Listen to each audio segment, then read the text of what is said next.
George. How are you? Can I call you Betty? Actually not. No? No. Liz? Elizabeth would be good. Elizabeth? Okay, Elizabeth, fine. yeah. I know you're a leader of the Green Party, and a lot of people are very excited because, you know, environment, and let's be honest, the trees are green, most of it anyway. But I was wondering if maybe I could sort of help. Not politically, because I can't support a party, and I'm only one man, but I believe I can make a big difference. Everyone can make a big difference. Can I show you a PSA that I made? You've done something? Yeah, well, I mean, I believe in action. Great. Okay, yeah, okay. Well, yeah, I'd love to see your PSA. Here we go, let's take a look at this. Okay. Hi, my name is George Strombolopoulos, but my friends call me that guy who really loves and cares about the environment. Literally. 3 words. Nature. Planetary collapse. It takes a village. In other words, our planet is dying, and only I can make a difference. You have to give. Except pennies. I throw them in the garbage. That's why I'm on a cross-country fundraising / consciousness-raising tour.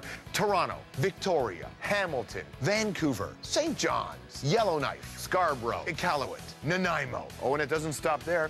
I'm also building a new green quarters that will be the nerve center of this planetary struggle. Because you know what they say, out with the old growth, in with the new.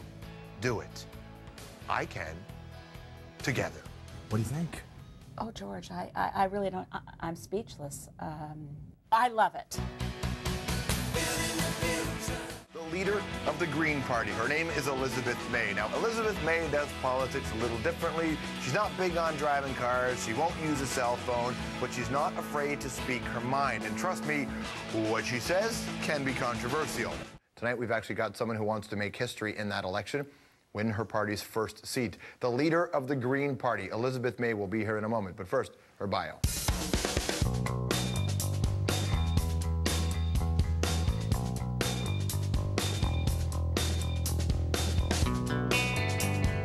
You know, when it comes to saving the environment, Elizabeth May has it in her blood. May grew up in a place in America called Connecticut. Her big influence was her mother, who helped start the whole anti-nuclear movement in the United States. Now, in the 70s, May's family moved to Nova Scotia, Canada, and by her early 20s, May was protesting insecticide spraying in Cape Breton's forest. Eventually, she goes where a lot of people who are politically minded go. Ottawa. She became an environmental activist and spent 17 years as the president of the Sierra Club. But that's not all. At one point, Elizabeth May was a policy advisor for the Mulroney government. And in 2006, she helped nominate Mulroney as the greenest prime minister. That same year, May was elected leader of the Green Party. You know, it's my party, and I'll cry if I want to. Her goal was to get Canada to meet its Kyoto targets. She promised to shake up politics, to be the unpolitical politician. And in a lot of ways, I guess she is.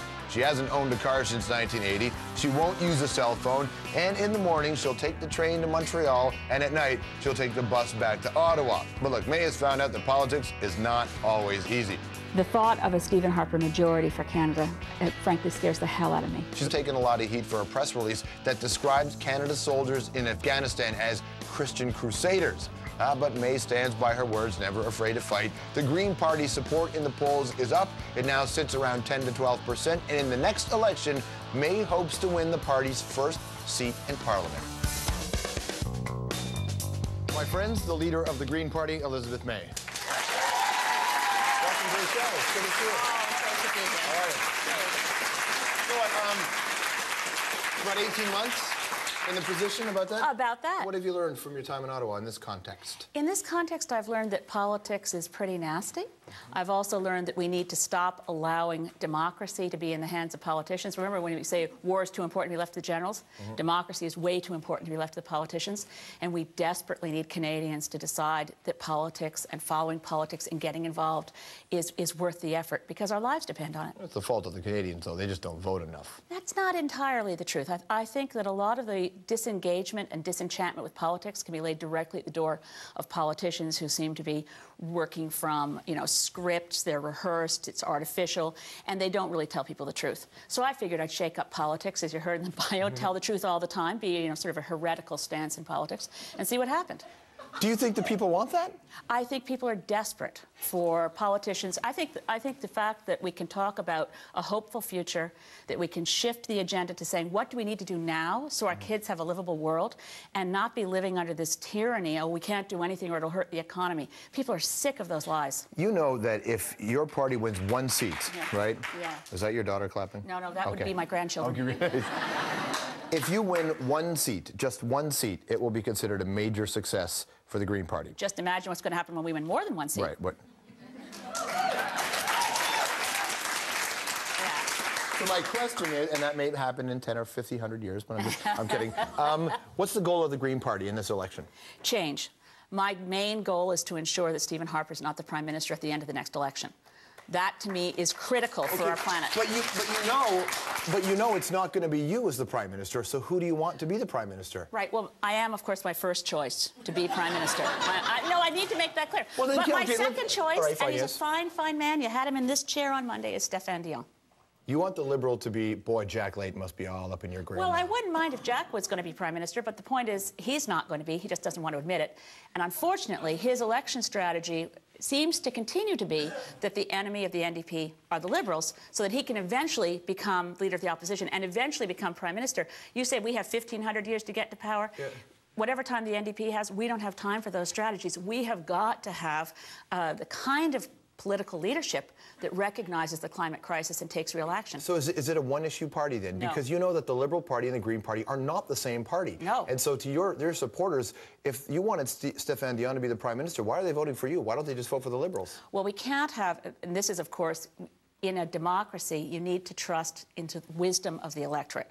And my position is I do trust the wisdom of the electorate. I want all the issues debated. I want them understood. I need to be in the leaders' debates. I think that's pretty fundamental. Because in the last leaders' debates, guess what issues were never debated? Mm-hmm. Climate change and Afghanistan. Yeah. You know, so we are not a one-issue party. We're about peace. We're about social justice. We're about human rights. We've never been a one-issue party. But when I look at the issues, and the Green Party stands quite far from the Liberals on a wide range of policies, as we do from the NDP and certainly as we do from the Conservatives. But a realistic assessment of the stakes in this next election would tell anyone who cares about their children's future that it's too important for partisan politics. So are your values in line with the Green Party values then, all told? Green values around this world have always been focused around a shift in values to cooperation over competition, to sharing over greed. I mean, there's some fundamentals about the kind of values our communities want and that our society wants and that we must have if we're going to survive. We don't want everyone running out and voting Liberal, obviously. We want to elect a lot of Greens. But when I close my eyes and say, what's the best possible result from the next election, I think it's kind of obvious that it's a Liberal minority government with enough Green members of Parliament and other members of oppositions that will keep them honest and make sure we actually deliver on our climate change obligations, actually restore Canada's role in the world as a peacekeeping nation and not as an adjunct of George Bush's war on terrorism, and actually address the growing gap between the wealthy and the poor. The Liberal Party are the reason why the Kyoto targets had no chance of being met in the first place. No, they could have been met. They absolutely could have been met. But they didn't implement them, though. And there's no way in this world that I'm going to defend the Liberal record. I'm unusual as a politician in that I'm making a personal relationship and a statement about Stéphane Dion. Okay. I worked with him as Minister of the Environment and as Chairman of the International Conference. He demonstrated to me time and time again integrity and commitment. Do I trust the Liberal Party? No, if I did, I'd be a Liberal. Mm-hmm. I mean, the chair may be red, me, I'm green. Okay, so there is a challenge here in this dreadful first-past-the-post system that we have, where Canadians are aware of the fact that 36% of the population voted for Stephen Harper, and even with that limited, weak minority government with no mandate, he's abolished our commitments internationally on Kyoto. He seems to take the Geneva Convention very loosely. He's done major changes to our policies in Afghanistan. That's not entirely true, the Geneva Convention. Well, it is entirely true. No, it's not. The environment thing, I'll give you that. Okay, but every time that someone asks him in the House of Commons, and this was going back a year, but where Canada stood on the protection of detainees, which is a Geneva Convention issue, his response would be to try to twist it and say, you're supporting the Taliban and not Canadians. So that mean-spirited attempt to beat up on people instead of answering the question honestly.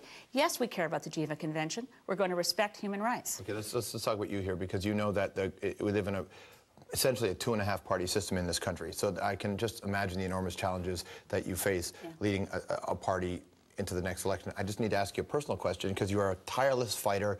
You've been committed to the environment long before it was cool to do so. Why did you pick a riding to run up against Peter MacKay? Because it almost seems like a no-win shot for you. It seems almost that way. seems that way because you don't know that it's looking really good. And so, where I'm running... No, where honestly, are you looking from? Listen, this is a powerful guy in the government. I woke up this morning at my house in New Glasgow, so I'm in the center of the riding where I live. And as far as I can see, as I look around that riding, there are a lot of people who never, ever were Alliance Conservative Republicans. They may have been progressive conservatives, but they don't see themselves in Stephen Harper, who has broken his contract with Atlantic Canada through the Atlantic Accord, you know, really trashed Nova Scotia in the process.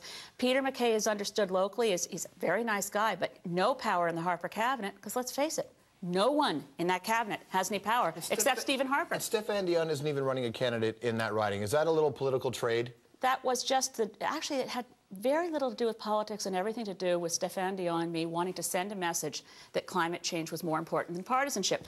And obviously it helps me in that riding because although the Liberals came in third there, running as a Green, I'm getting a lot of support from former and current NDPers and current and former Liberals and former Conservatives. Come back again, will you? I will. Elizabeth May, everybody. There you go. Elizabeth May. Okay. Still to come on the hour, one of this country's best.